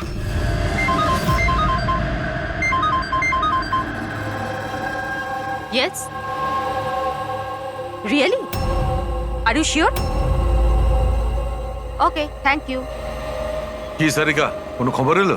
স্যার, শিশিরের শরীরে যে বিষ পাওয়া গেছে সেটা ক্রিয়েট সাপের বিষ। এনো, পেট সাপের। আর স্যার, আরিয়ানের শরীরে যে বিষটা রয়েছে সেটা কোবরার। মানে দুটো আলাদা আলাদা সাপ এইসব করছে। তার মানে এটা এই ক্রাইমটা কোনো মানুষই করছে, যে কোবরা আর ক্যারেটের মতো সাপের বিষ খুব সহজেই জোগাড় করতে পারে কোথা থেকে। একটা কথা মাথায় ঢুকছে না, যদিও মানুষ হয়ে থাকে তাহলে গর্ত দিয়ে পালালো কি করে? এই রহস্যের উত্তর হয়তো ওখানেই লুকিয়ে রয়েছে। রেডি? ওই হসপিটালে যতজন লোক কাজ করে প্রত্যেকের তুমি লিস্ট বানাও, প্রত্যেকের ঠিকুজি গোষ্ঠী বের করো। তুমি ওদের ব্যাপারে ডিটেলসে খোঁজ নাও। বাকি পুরো ফ্যামিলি ডিটেলসটাও বার করতে হবে। কি জানি এদের মধ্যেও কারোর কোনো গভীর উদ্দেশ্য আছে। স্যার, পুরো পরিবারের ঠিকুজি বের করে ফেলেছি। বেশ বড় লোকেরা। দুটো হসপিটাল আছে এদের, আর দেশে বিদেশে জায়গায় জায়গায় প্রপার্টিস রয়েছে এদের। তার মানে টাকা মোটিভ হতে পারে। কোনো শত্রুতাও থাকতে পারে স্যার। স্যার, পঙ্কজ চেষ্টা করছে সবকিছু জানার জন্য। আচ্ছা, এই ফ্যামিলিতে নিজেদের মধ্যে কোনো ঝগড়া হয়েছিল? কিছু জানতে পেরেছো? স্যার, পুরো পরিবার খুবই ভালোবেসে একে অপরের সাথে থাকে, শুধু দুজন বউ ছাড়া। যদিও প্রকাশ্যে ঝগড়া করে না, কিন্তু একে অপরকে খুব একটা পছন্দও করে না। আর এই যে আয়ুষ আর এই যে সচিন, শিশিরের ছেলে, এদের ব্যাপারে কিছু? স্যার, আয়ুষের আমেরিকাতে হসপিটাল খোলার খুব বড় একটা প্ল্যান ছিল। আর ওই দুই ভাই শিশির আর আরিয়ান ওর সাথে এই প্রজেক্টে কাজ করছিল। আর সচিন তো এমনিতেও বাবার সম্পত্তি পেতই। খুনের ব্যাপারে এদের কি বক্তব্য, সেটা কতটা সত্যি জানতে পেরেছো? স্যার, যখন আরিয়ানের খুন হয় এরা সবাই দিল্লিতে ছিলেন। হসপিটালের ইনগ্রেশনের ছবি দেখেছি, আমি চেক করেছি। আর যখন শিশির মারা গেল তখন ওর পরিবার পুরো বাড়িতেই ছিল স্যার, শুধুমাত্র এই সচিন ছাড়া। আর এই দুজন কাজের লোক, ফ্যানি আর হীরা, দুজনেই খুব বিশ্বস্ত স্যার। গত 30 বছর ধরে এই পরিবারের সেবা করছে এরা। হ্যাঁ ফ্রেডি। আচ্ছা, ওকে ওকে, থ্যাংক ইউ স্যার। একজন সাপের বিশেষজ্ঞ আছেন মায়রা, একজন স্নেক এক্সপার্ট। হসপিটাল থেকে 5 বার ওনাকে ফোন করা হয়েছে। এমনটা আবার হয়নি তো যে এই ফ্যামিলির থেকে কেউ ফোন করেছিল? মায়েরাকে সাপের বীজ জোগাড় করার অর্ডার দিয়েছিল? হতে পারে স্যার। স্যার। হ্যাঁ পঙ্কজ। স্যার এই লোকটা সব থেকে বড় শত্রুকে পেয়ে গেছি। কেউ? বেন্টো। এই শিশির আর আরিয়ানের মৃত্যুর আগে ওদের মধ্যে খুব বড় ঝগড়া হয়েছিল স্যার। মেন্টো যে বিল্ডার্সদের পয়সা দেয় সুদে? হ্যাঁ স্যার, খারাপ কাজ করে আর প্রমাণও রাখে না। অভিজিৎ, এই বেন্টোকে বিউরোতে ডাকো। আর দয়া স্যার, তুমি আর পঙ্কজ গিয়ে ওই হসপিটালে মিস মায়রার সঙ্গে দেখা করো। দেখো কোন বিষ আর কে বানানোর অর্ডার দিয়েছিল ওকে।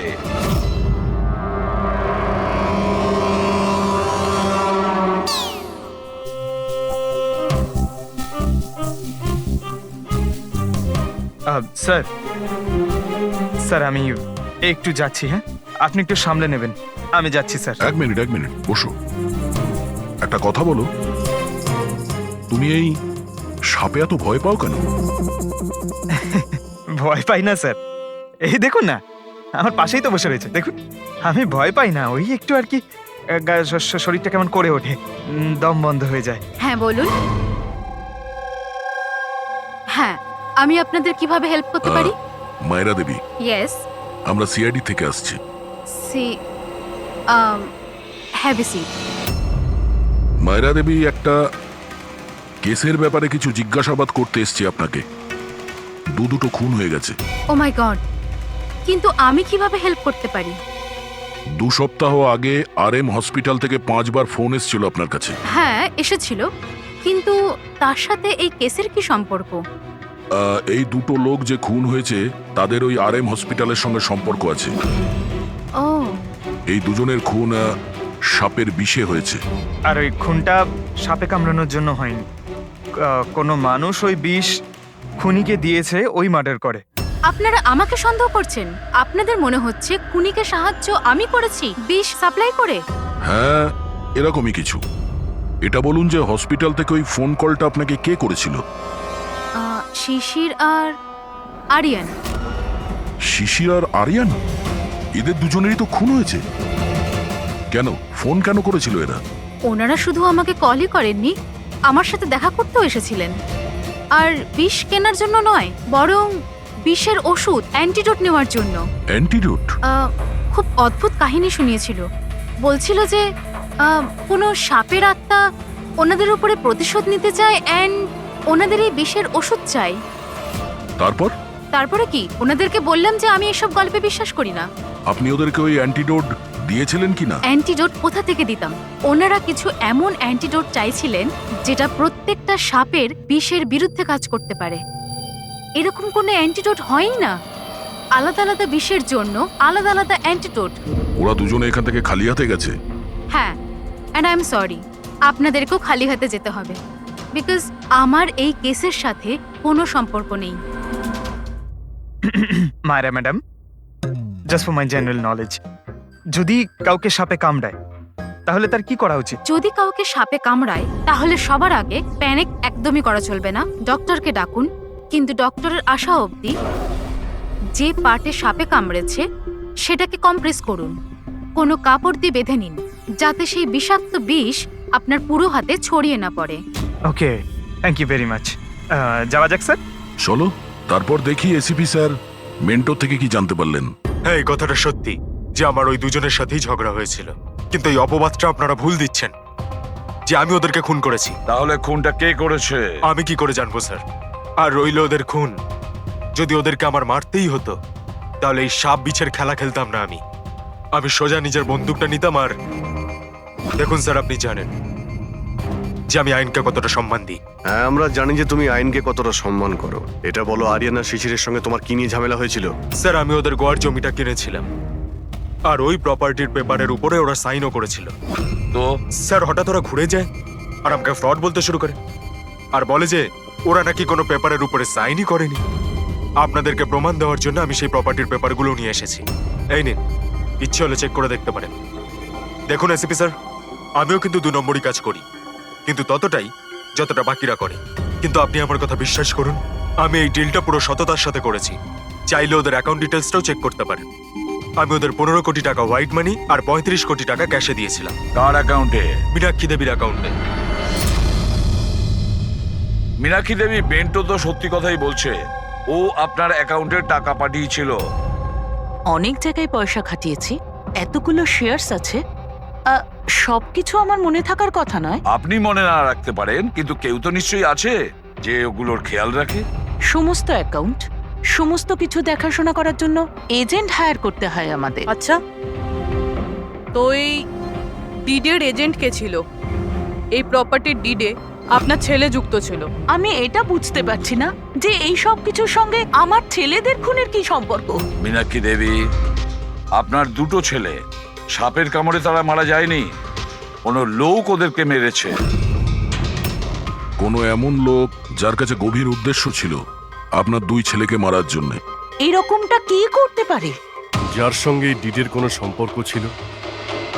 সেই জন্য তো আমি আপনাকে জিজ্ঞাসা করছি যে এজেন্ট কে ছিল এই ডিডের। অনেক হয়েছে। এক তো ওই সাপগুলো আমার দুটো ছেলেকে ছিনিয়ে নিয়েছে, আর আপনারা সিআইডিরা এই কেসটাকে অন্যদিকে ঘোরানোর চেষ্টা করছেন। আপনারা মানছেন না কেন যে এই খুন দুটো সাপেরাই করেছে? ব্যাস ব্যাস, অনেক হচ্ছে। আপনারা প্লিজ এখান থেকে চলে যান। দেখুন, আমাদের কাছে আমাদের পরিবারের থেকে বড় আর কিছুই নয়, না টাকা পয়সা না সম্পত্তি। আরে আপনি কি আমার মায়ের অবস্থা দেখছেন না? না শুতে পারছেন না খেতে পারছেন। সারাদিন উনি ভগবানের কাছে এটাই প্রার্থনা করেন যে ওনাকে যেন ওনার ছেলেদের কাছে ডেকে নেওয়া হয়। আয়ুষ,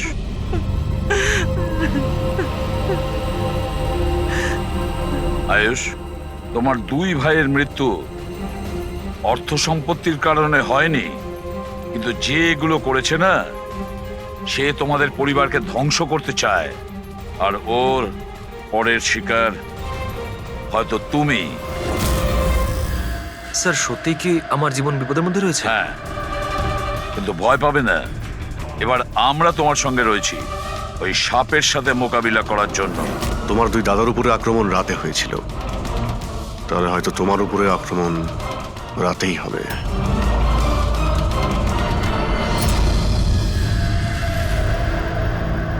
স্যার, সমস্ত কিছু রেডি হয়ে গেছে। বেডের আশেপাশে বালি ছড়িয়ে দিয়েছি। এবারে দেখতে হবে সাপ এসে কামড় দিচ্ছে নাকি অন্য কিছু। স্যার, নাইট ভিশন ক্যামেরাও লাগিয়ে দিয়েছি যাতে ওর মুখটা দেখতে পাই। Very good.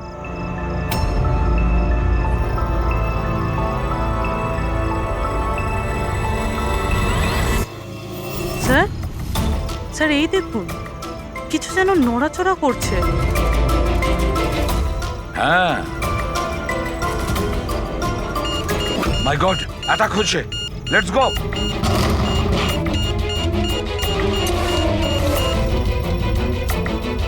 স্যার, এখানে তো কেউই নেই।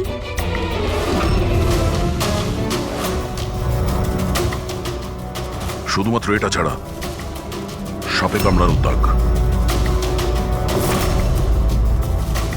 মাই গড। দেখো ভাই, আমি জানি যে তোমরা কি বলতে চাইছো, কিন্তু প্লিজ আগে আমার কথা শোনো। বস, এইবারে কিন্তু সাপ ছিল না। আর স্যার, যে বালি আপনারা ওখানে ফেলেছিলেন সেখান থেকেও সাপের সঙ্গে রিলেটেড কিছু পাওয়া যায়নি। আর ফুটেজ তো ক্লিয়ার নয়, কি করে বুঝবো সাপ কিনা? হ্যাঁ, কিন্তু ওই পুতুলে যে বিষ পাওয়া গেছে সেটা কোবরার বিষ, আর কামড়েছেও সেটা সাপের মতোই। কামড়েছে সাপের মতো, বিষটা কোবরার, দাঁতের দাগটাও সাপের। এ সাপ নয় তো কি? প্লিজ শালুকে, এবার এটা বলো না যে তুমি কিছু জানো না। দেখো, তৃতীয় খুন হতে হতে বেঁচে গেল, আর ফরেনসিক ডিপার্টমেন্ট কোনো সাহায্য করবে না। আমি কি জবাব দিচ্ছি না? আমি কি কাজ করছি না? স্যার, এরকম ব্যাপার নয়, আমরাও তো আমাদের দিক থেকে পুরো চেষ্টা করছি যেটুকু করা সম্ভব। দেখো, আমরা এটা জানি যে খুনি সে যেই হোক, ও তিন ভাইদের মধ্যে দুই ভাইকে খুন করেছে, আর তৃতীয় ভাইকে ও আবার কাল চেষ্টা করবে, কালকে রাত্রে। আর এই খুনি সাপ হোক মানুষ হোক যেই হোক না কেন, খুব তাড়াতাড়ি এর খেলা শেষ করতে হবে। হ্যাঁ পঙ্কজ, ওকে ঠিক আছে। স্যার, পঙ্কজ ফোন করেছিল, ওই এজেন্টের অ্যাড্রেস পেয়ে গেছে যে ওই ফ্যামিলির প্রপার্টি ডিল করিয়েছিল। মদন নাম ওনার, আর এই বিল্ডারদের ডিলটাও উনিই করিয়েছিলেন। মদন আগেও ডিলে গন্ডগোল করেছে, আর হয়তো শিশির আর আরিয়ান ওর ফ্রডের ব্যাপারে জানতে পেরে গিয়েছিল, তাই ওর ভান্ডা ফাঁস হয়ে যাওয়ার আগে দুজনকে সরিয়ে দিয়েছে।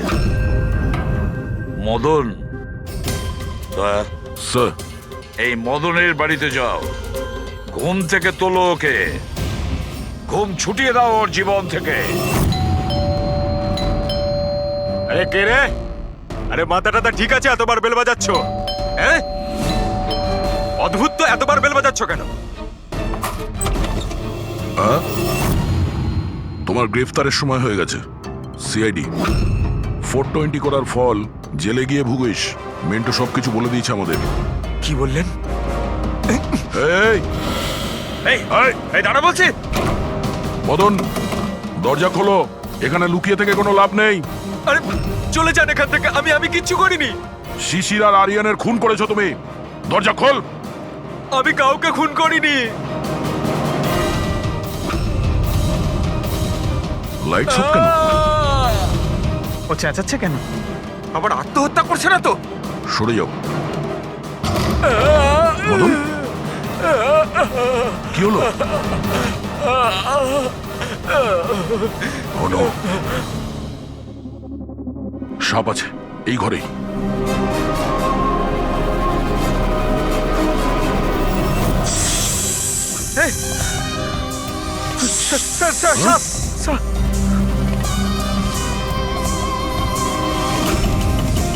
কে? এই সাপের মতো দাঁতের লোক এই সমস্ত অপরাধ কি এই করছে? অর্ধেক মানুষ অর্ধেক সাপ। স্যার এ কিরকম ক্রিচার? না পঙ্কজ, এটা মানুষই। তাড়াতাড়ি বাইরে যাও, ধরো ওকে। এই দাও এটা। নড়াচড়া করো না। এই বিষটা তোমার হার্টে যেন না পৌঁছয়। স্যার, তার মানে হলো যে লোকটা আমাদের দিকে তাকিয়েছিল সেই এটা করেছে। হতে পারে। ফ্রেডি, তাড়াতাড়ি অ্যাম্বুলেন্স ডাকো। দেখো এখানে আশেপাশে কোথাও লাইটের সুইচ আছে কিনা।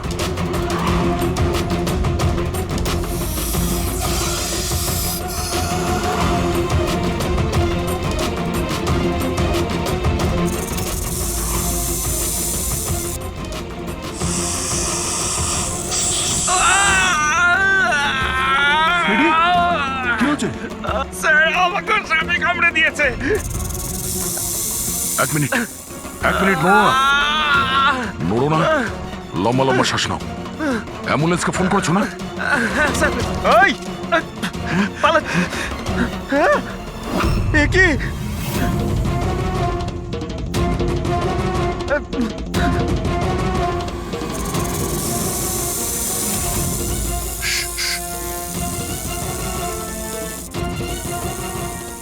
সাপ এখনো রুমের মধ্যেই আছে।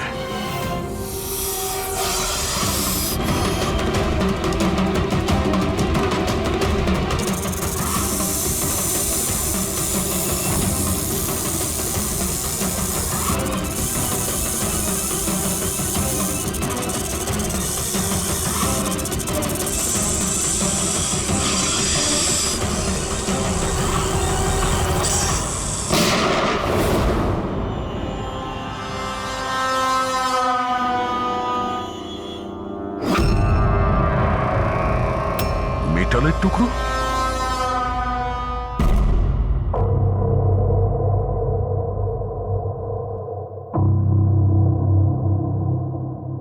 সালুখে, সাপটার ব্যাপারে কি জানতে পারলে?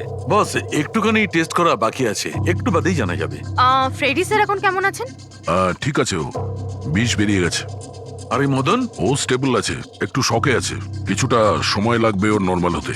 ভাই একটা কথা তো ঠিক, এই মদন কিন্তু খুনি নয়। হ্যাঁ, খুনি তো অন্য কেউ, কিন্তু তার কোনো না কোনো কানেকশন আছে মদন আর প্রপার্টি ডিলিং এর সঙ্গে। আর ওই সাপের চামড়া যেটা পঙ্কজ পেয়েছিল, সেই খোলসটা বিশেষভাবে বানানো হয়েছে 10টা আলাদা আলাদা সাপের খোলসকে ব্যবহার করে। আর ওই সাপের দাঁত যেটা এক্সরেতে দেখাচ্ছিল, পুরোপুরি ওই দাঁতটা আসলে সাপের দাঁতই নয়, ওটা মানুষের দাঁত। আরে আগে তো আপনি বলেছিলেন যে... আমি বলেছিলাম, কিন্তু তখন আমি জানতাম না একজন মানুষের এরকম বিশেষ ধরনের অসুখ আছে। এই অসুখটার নাম হচ্ছে হাইপোহাইক্রটিক একটোডার্মান ডিসপ্লেসিয়া। এই রোগে মানুষের নাক, কান, চুল, চামড়া এইসব অদ্ভুতভাবে বিকৃত হয়ে যায়, যেমন এই লোকটার ক্ষেত্রে হয়েছে। তার মানে এই কেসে সাপের কোনো ভূমিকা নেই? না স্যার, এটা খুবই একটা রেয়ার ডিজিজ। সারা বিশ্বে মাত্র 30 থেকে 40 জন আছে যাদের এই রোগটা হয়েছে। আর আমরা হসপিটাল থেকে এরকম একজন লোকের খবর পেয়েছি যার এই অসুখ আছে। অ্যাড্রেস কি এর?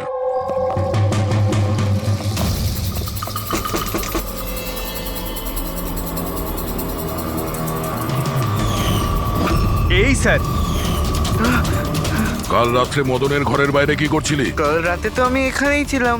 আর মদনকে আর আপনারাই বলতে সিআইডি। মদনকে এক থাপ্পড় মারবো না, সব মনে পড়ে যাবে মদনকে। এক মিনিট, কাল রাতে আপনি মনে হয় অমিতকে দেখে থাকবেন। এই হলো অমিত, ও কয়েকদিন ধরেই নিখোঁজ। কাল হয়তো আপনি একেই রেখে থাকবেন। কবে থেকে উধাও? এই 2 সপ্তাহ ধরে। আমি পুলিশেও কমপ্লেন করেছি। আমাদের রোগের কারণে আমরা চাকরিও পাই না, লোকে আমাদের দেখে পালিয়ে যায়, তাই জন্য আমাদের রোজগারও হয় না। 2 সপ্তাহ আগে অমিত খুব খুশি হয়ে ফিরেছিল, বলছিল যে আমাদের রোগের চিকিৎসার উপায় পেয়েছি, কিন্তু সেই দিন থেকেই অমিত নিখোঁজ। তার মানে কেউ তো আছে যে অমিতের অসুখের সুযোগ নিচ্ছে আর ওই ফ্যামিলিটাকে ভয় দেখাচ্ছে। ও রোগ ঠিক করার জন্য ওকে এখান থেকে নিয়ে গেছে স্যার। কারেক্ট।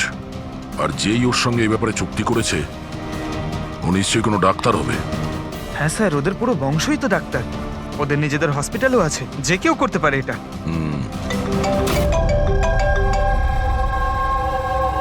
হ্যাঁ ডক্টর। আচ্ছা, দ্যাটস গ্রেট।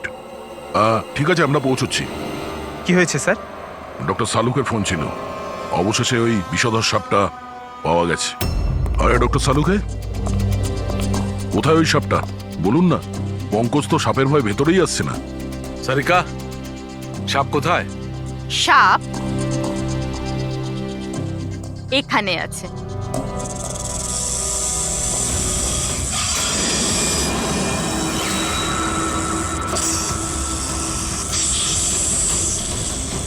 আরে বাহ, এটা কি?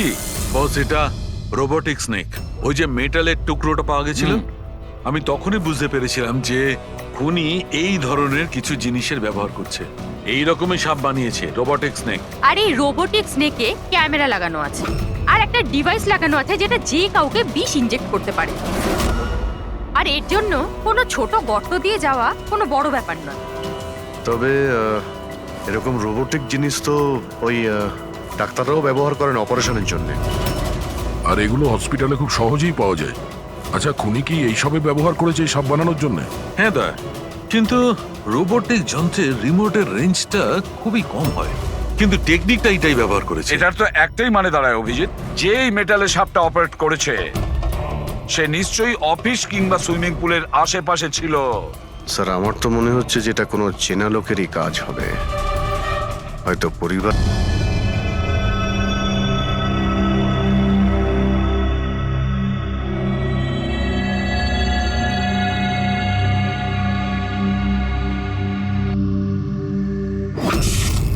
আরে কারেন্ট কি করে গেল? হয়তো ফিউজে কোনো প্রবলেম হয়েছে। আমি চেক করছি, সচিন একটু খেয়াল রাখিস।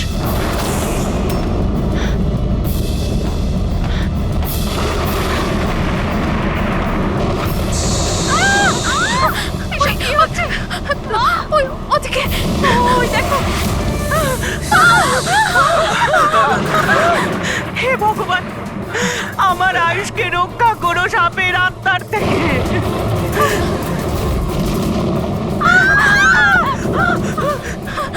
আরে এখনই দেখা নিচ্ছে না, কোথায় চলে গেল? আরে আমাদের যে কারো প্লিজ ঘাবড়াবেন না, প্লিজ।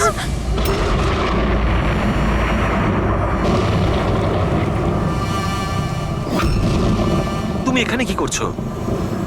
আমি তোমাকে অন্য বাড়িতে থাকতে বলেছিলাম তো। উত্তর দাও অমিত। অমিত নয়, অখিল। অমিত আমার ভাই, আমরা যমজ ভাই। যমজ?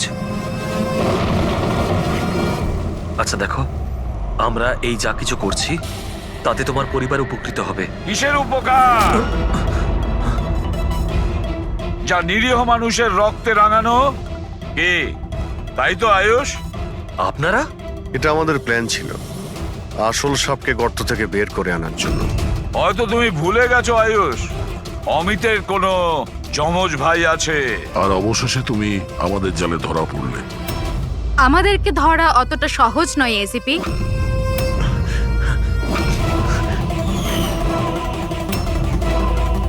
মায়েরা,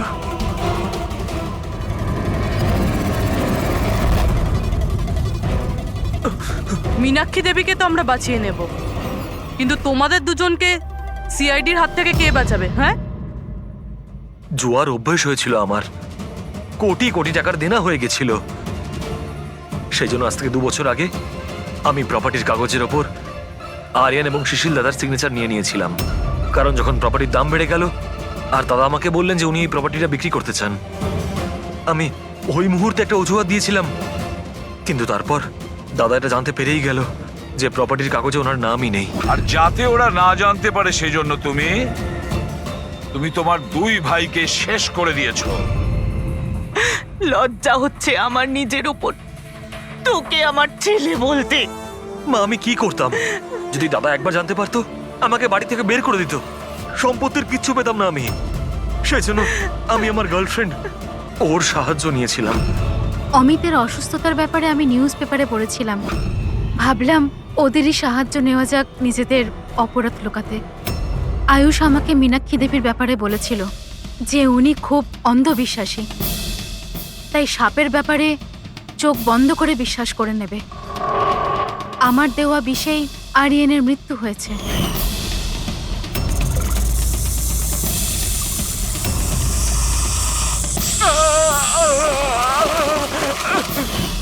শিশিরের মৃত্যুর সময়ও আমি অফিসে লুকিয়ে পড়েছিলাম। সেই গর্ত দিয়েই আমি সাপ পাঠিয়েছিলাম শিশিরকে ছোবল মারার জন্য। অমিতের এ ব্যাপারে কোনো দোষ নেই, ওকে তো আমরা কাউন্সেলিং এ পাঠিয়ে দেবো, একটা নতুন জীবন শুরু করবে। কিন্তু তোমরা দুজন, আয়ুষ আর মায়েরা, যে অপরাধের রাস্তায় চলছিলে না, সেই রাস্তা শেষ হয় ফাঁসির দড়িতে।